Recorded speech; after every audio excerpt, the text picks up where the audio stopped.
आइए सुनते हैं आज की कहानी धूर्त नौकर। एक समय की बात है, एक व्यापारी के यहां एक नौकर काम करता था। वो अत्यंत धूर्त था। एक दिन व्यापारी ने अपनी मां से मिलने जाना तय किया। उसने नौकर को आदेश दिया, मेरे लिए थोड़ा भोजन व मेरी मां के लिए फलों की टोकरी बांध दो। मेरी आंखों के पीछे आंखें लगी हैं, इसलिए फल खाने की हिम्मत मत करना। धूर्त नौकर अपने मालिक के पीछे पीछे चल रहा था। जब उसे भूख लगी तो उसने चुपचाप फल निकाले और उन्हें मालिक के सिर के पीछे के हिस्से को दिखाया और खा लिया। जल्दी ही व्यापारी को पता चल गया कि सारे फल गायब हो चुके हैं। वो चिल्लाकर बोला, मक्कार इंसान, तुमने सारे फल खा लिए।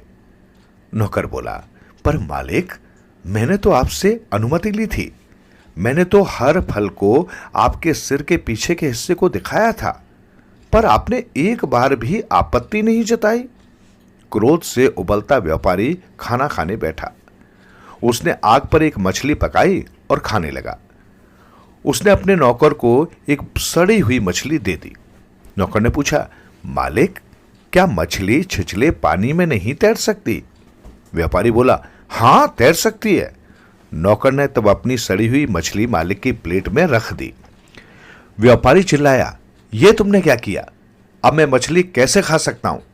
तब नौकर ने सारी मछली खा ली। जल्दी ही व्यापारी थक गया और भूख की वजह से उसके लिए चलना मुश्किल हो गया। उसने आदेश दिया, मेरे लिए मेरी मां के घर से खाना लेकर आओ। नौकर थोड़ा खाना लेकर आ गया। उसने लौटते समय भोजन में केले के पौधे की राख मिला दी। इस राख का उपयोग कई जगहों पर नमक की तरह किया जाता है। अब खाने में नमक बहुत हो गया था। जैसे ही व्यापारी ने खाना खाया, वो समझ गया कि यह नौकर का ही काम है, पर उसने चुपचाप खाना खा लिया क्योंकि वो बहुत भूखा था। उसने सोचा, मैं तुमसे इसका बदला अवश्य लूंगा। वो सोचने लगा कि वो नौकर को कैसे सबक सिखाए। तभी उसे एक विचार आया, मैं इसे अपने भाई के पास भेज देता हूं, जो कि इसकी जमकर पिटाई कर देगा। उसने अपने भाई को एक पत्र लिखा कि वो नौकर की कसकर पिटाई करे। फिर नौकर से बोला, इसे तुरंत मेरे भाई के पास लेकर जाओ। नौकर को कुछ शक सा हुआ। रास्ते में उसने एक अध्यापक से उस पत्र को पढ़ने के लिए कहा। वो बोला, इसमें लिखा है कि पत्र लाने वाले की कसकर पिटाई की जाए। नौकर ने अध्यापक से एक दूसरा पत्र लिखने को कहा।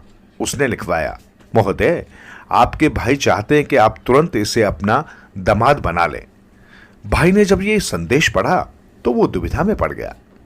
उसने उसी दिन अपनी बेटी का विवाह उससे कर दिया। अगले दिन व्यापारी वहां पहुंचा तो उसने अपने भाई से पूछा कि क्या उसने संदेश पढ़ा? भाई बोला, हां, पढ़ा और आपकी आज्ञा का पालन भी किया। व्यापारी ने पूछा, तो फिर अब तक उसकी पिटाई क्यों नहीं की? पर आपने ही तो लिखा था कि मैं उससे अपनी बेटी का विवाह कर दूं। उसने वो पत्र अपने भाई को दिखाया। असहाय व्यापारी ने सोचा, इसने एक बार फिर मुझे मूर्ख बना दिया, पर वो अब कुछ कर नहीं सकता था।